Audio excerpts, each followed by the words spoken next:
শত্রুকে ক্ষমা করো, এই কথাগুলো তিনি বললেন। বন্ধুগণ, যখন আপনি রাজা থাকবেন তখন আপনার শত্রু থাকবে না? যে ন্যাংটা তার কি কোনো বাটপার লাগে? তো এই কথাগুলি শত্রুকে ক্ষমা করে দাও, এটা বলা যত সহজ, করা কি সহজ? রাসূল পাক সাল্লাল্লাহু আলাইহি সাল্লাম মক্কার জীবনে বলেছিলেন শত্রুকে ক্ষমা করো। রাসূল যখন মক্কা বিজয় করলেন তখন তিনি ক্ষমতায়, তার মুখের বলা না চোখের ইশারাই শত্রু শেষ হতে পারে, কিন্তু রাসূল ক্ষমা করেন নাই। বলেন, ক্ষমা করেন নাই? তাহলে বিশ্ব নেতা হতে হলে কি করতে হবে? তিনি যেটা বলবেন সেটা করে দেখাবেন। আমি এটা আর বেশি ব্যাখ্যা করছি না সময়ের অভাবে।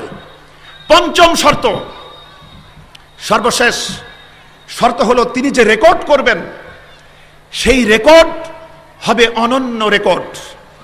সেই রেকর্ড আরেকজন করতে পারবে না। যেমন আজ হচ্ছে কম্পিউটারের যুগ। কিসের যুগ বলুন? কম্পিউটারের যুগ। আমরা বিজ্ঞানের হিরণময় কিরণে গোটা পৃথিবী ঝলমল করে উঠছে। কিছু সংখ্যক লোকেরা বলে আগামীতে যে যুগ আসছে সেটা হবে বেশি পিউটারের যুগ। আমরা কম্পিউটারের যুগ, অনেক গর্ব আমরা করি। আমরা চাঁদে গিয়েছি, তারপর মঙ্গলে গেছি, তারপর বিশ্ব মানবতার মহানবী জনাবে মুহাম্মদুর রাসূলুল্লাহ সাল্লাল্লাহু আলাইহি ওয়াসাল্লাম, তিনি চাঁদ নয়, সূর্য নয়, গ্রহ নয়, নক্ষত্র নয়, নিহারিকা নয়, ছায়াপথ নয়, সপ্ত আকাশ ফুঁড়ে আর সে আজিমে পৌঁছে গিয়ে তিনি যে রেকর্ড করেছেন তা ভঙ্গ করার সাধ্য পৃথিবীর কারো আছে? সুতরাং সকল বিচারেই মুহাম্মদুর রাসূলুল্লাহ সাল্লাল্লাহু আলাইহি ওয়াসাল্লাম হলেন বিশ্ব নেতা। তা আমি আপনাদের সামনে যে আলোচনাগুলি সংক্ষেপে তুলে ধরলাম তা ছিল মুহাম্মদুর রাসূলুল্লাহ সাল্লাল্লাহু আলাইহি ওয়াসাল্লাম বিশ্ব নবী, বিশ্ব নেতা। আমি আমার বক্তৃতার শেষে আবার সেই কোরআনে কারীমের আয়াতটা আপনাদের স্মরণ করিয়ে বক্তব্য শেষ করতে চাই। সূরাতুল আম্বিয়া সূরা নম্বর 21 আয়াতে কারীমা 107, ওয়ামা আরসালনাকা ইল্লা রাহমাতাল লিল আলামিন। আল্লাহ পাক তাকে সমস্ত সৃষ্টি লোকের জন্য রহমত করে পাঠিয়েছেন। আমরা যদি আমাদের এই পৃথিবীতে শান্তি পেতে চাই, ভালোভাবে থাকতে চাই, মুক্তি পেতে চাই, তাহলে এই রহমতওয়ালা নবীর পিছনে চলতে হবে। ঠিক কিনা বলুন? সহিহ আল বুখারী প্রথম খণ্ড কিতাবুল ইলম 63 নম্বর হাদিস। নবীজির কাছে এক ব্যক্তি এসেছিলেন বাইরে থেকে, এসে প্রশ্ন করলেন, নবীজি আমাকে বলুন রিসালাতের ব্যাপারটা, তাওহীদের ব্যাপারটা, নামাজ, রোজা, হজ, যাকাতের ব্যাপারটা বুঝান।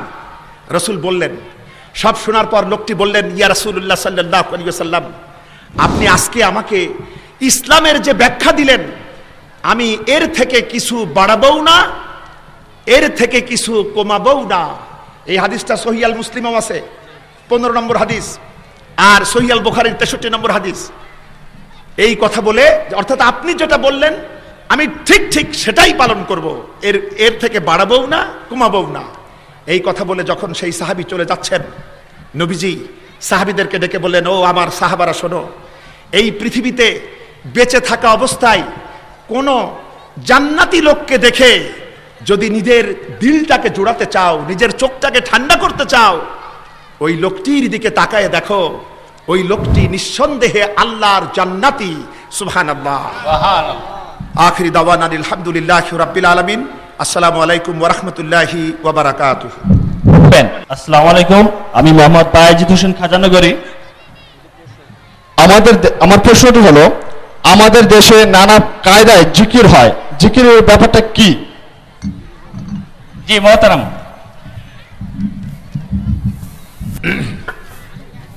সম্মানিত দিনী ভাই এবং বোনেরা, আমাদের এক ভাই প্রশ্ন করেছেন, আমাদের দেশে নানা কায়দায় জিকির হয়, এই জিকিরের ব্যাপারটা কি? বন্ধুগণ, জিকির শব্দের অর্থ হচ্ছে স্মরণ। এটা যেমন মৌখিক জিকির করা দরকার, আমাদের কথাবার্তা যেমন আল্লাহর স্মরণ আসা দরকার, পাশাপাশি আমাদের আচরণগত দিক থেকেও আল্লাহ পাকের স্মরণ আসা দরকার। জিকির শব্দের অর্থ হচ্ছে স্মরণ। আমাদের দেশে বিভিন্ন স্টাইলে জিকির হয়, এটা আপনারা জানেন, আপনারাই ভালো বুঝবেন। আমি শুধু বলতে চাই, আমাদের মসজিদগুলোতে যখন খুতবা পেশ করা হয়, শেষ খুতবাতে একেবারে শেষের দিকে গিয়ে ইমাম সাহেবের একটি আয়াত বলেন, যে আয়াতটি রয়েছে সূরাতুল বাকারার 152 নম্বর আয়াত, ফাজকুরুনি আযকুরুকুম ওয়াশকুরুলি ওয়ালা তাকফুরুন। তোমরা যদি আমার জিকির করো আমি আল্লাহ তোমাদের জিকির করব। এখন আমরা যদি মনে করি জিকির শব্দের অর্থ হচ্ছে আল্লাহু আল্লাহু করা, এতটুকু যদি আমরা সংকীর্ণ অর্থে নেই যে জিকির মানে হলো আল্লাহু আল্লাহু করা, তাহলে এই আয়াতের অর্থ কি দাঁড়ায়? তোমরা যদি আমার জিকির করো আমি তোমাদের জিকির করব। অর্থাৎ তোমরা যদি আমার নামে আল্লাহু আল্লাহু করো আমি তোমাদের নামে বান্দাহু বান্দাহু করব। এতে কোনো লাভ আছে? বন্ধুগণ, জিকির মানে স্মরণ।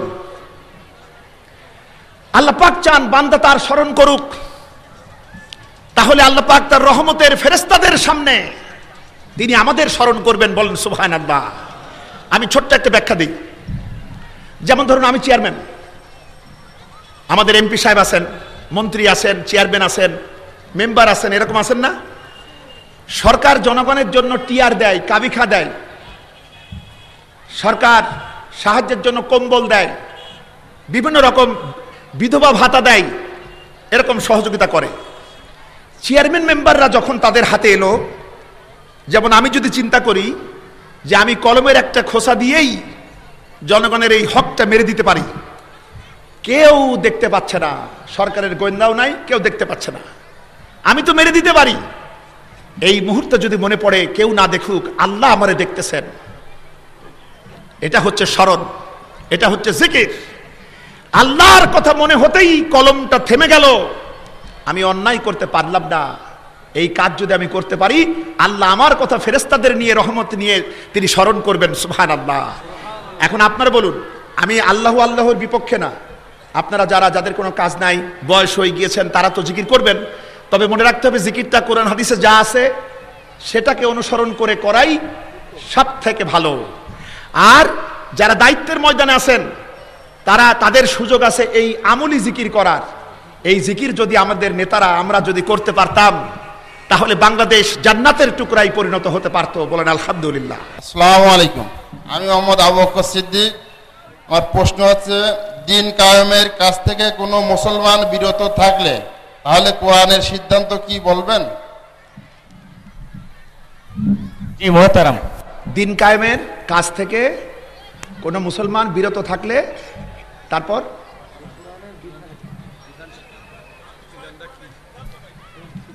ও আচ্ছা আচ্ছা আচ্ছা আচ্ছা।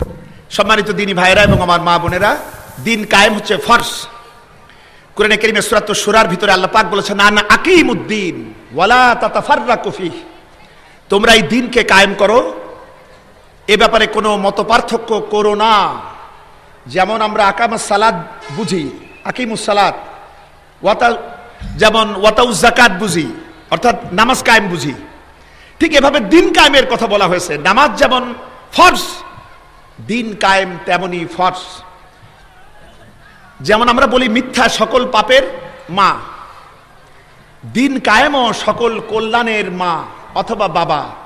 কারণ আল্লাহর দিন যদি দেশে কায়েম হয়, গোটা দেশটাই মসজিদে পরিণত হবে, ঠিক কিনা বলুন? গোটা কোরআন কায়েম হয়ে যাবে, প্রতিটা সবকিছু সুন্দর হয়ে যাবে। দিন কায়েমের মহান আন্দোলনে যিনি প্রকৃত মুমিন থাকতে চান তাকে অবশ্যই শরীক হতে হবে। দিন কায়েমের আন্দোলনে ঢিলা দেওয়া এটা হচ্ছে মুনাফিকি। আসসালামু আলাইকুম। আমার নাম খন্দকার রাফিউল আলম সিওয়াব। আমি পাবনা জেলার চাটমোহর থানার অধিবাসী। আমার প্রশ্ন হলো, ধর্মের নামে বাড়াবাড়ি করাটা কেমন? আর অনেক সময় শোনা যায় যে অমক পীরের ওরস, এগুলো করা কি ঠিক? আর সেখানে যাওয়া কি ঠিক? ধন্যবাদ। অল্প বয়স্ক একজন বালক। আমাদের ছোট ভাই একটি প্রশ্ন করেছে, ধর্মের নামে মারামারি। ধর্মের নামে মারামারি, হ্যাঁ, বাড়াবাড়ি। আচ্ছা আচ্ছা, ধর্মের নামে বাড়াবাড়ি, এটা কখনোই ঠিক নয়। কারণ রাসূলুল্লাহ পাক সাল্লাল্লাহু আলাইহি ওয়াসাল্লাম সহিহ আল মুসলিম ৫ম খণ্ডে ৪৩৭৫ নম্বর হাদিসে তিনি বলছেন, বাশশিরু ওয়ালা তুনাফিরু ওয়া ইয়াসসিরু ওয়ালা তুআসসিরু, তোমরা সুসংবাদ দাও, বিদ্বেষ সৃষ্টি করো না, সহজ করো, কঠিন করো না। বাড়াবাড়ি করা ইসলামে নাই। আমি আরেকটি হাদিস বোধহয় শোনাতে পারি, যদিও সময় আসলে সংক্ষেপ, সময় সংক্ষেপের জন্য সংক্ষেপে বলতে হচ্ছে, নইলে আরো বিস্তারিত বলতে পারতাম। যেমন দেখুন, সহিহ আল বুখারী 8ম খণ্ড হাদিস নাম। একবার বেশ কিছু সংখ্যক সাহাবারা এসেছিলেন হুজুরের দরবারে হুজুরের আমল সম্পর্কে জানার জন্য। তারা শুনলেন রাসূলের স্ত্রীদের থেকে, উম্মাহাতুল মুমিনিনদের থেকে শুনলেন। শুনে রাসূলের আমলটা তাদের কাছে কম মনে হলো। আমরা যেমন মনে করি যে নবীরা তো পারবেন, আমরা সাধারণ মানুষ, আমরা কি পারবো? কিন্তু সাহাবারা এমন মনে করেন নাই। তারা মনে করেছে নবী কম আমল করলেও তো চলে, আমরা সাধারণ গুনাহগার মানুষ, আমাদের আরো বেশি করা দরকার। এই চিন্তা করে তারা এক জায়গায় বসলো। বসে একজন বলছে, আমরা শুনলাম যে হুজুর সারা রাত জেগে ইবাদত করে না। রাসূল কি করেন? রাতে জাগেন আবার ঘুমান।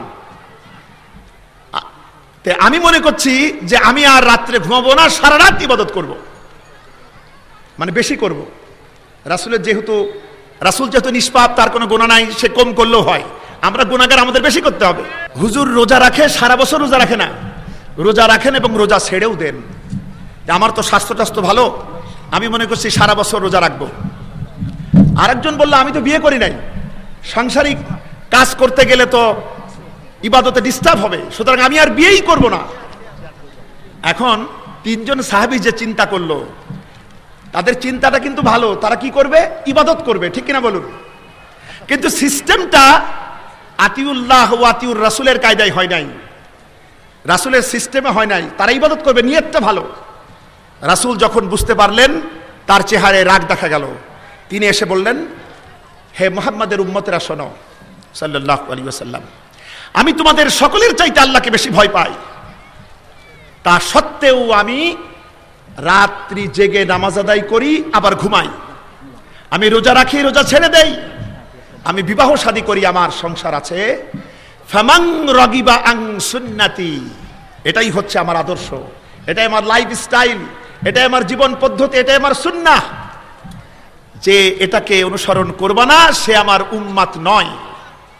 তাহলে বোঝা গেল ধর্মে ভারসাম্য রক্ষা করতে হবে। দুনিয়া মনে রাখতে হবে, মুসলমানের জন্য দুনিয়াদারি বলে কিচ্ছু নাই। মুসলমান যদি শুধু আল্লাহ রসুলের কায়দায় তার কাজটা করতে পারে, তাহলে তার দুনিয়াদারি হয়ে পড়বে দিনদারি, ঠিক কিনা বলুন? সুতরাং বাড়াবাড়ি নাই। আর ছোট ভাই আরেকটি প্রশ্ন করেছেন ওরসের ব্যাপারে। এটাও আমরা ইসলামের কোরআন এবং হাদিসে আমরা এটা খুঁজে পাই না। এর থেকে ভদ্রতার সাথে আমি আর কিছু বলতে পারলাম না। আপনাদেরকে ধন্যবাদ। আমাদের মাহফিলের এখন মাহফিল কমিটিকে প্রশ্ন করার সুযোগ দিবেন না কি করতে হবে? জি আলহামদুলিল্লাহ, প্রধান মেহমান উপস্থিত হওয়ায় আমরা বোধহয় প্রশ্নোত্তর আর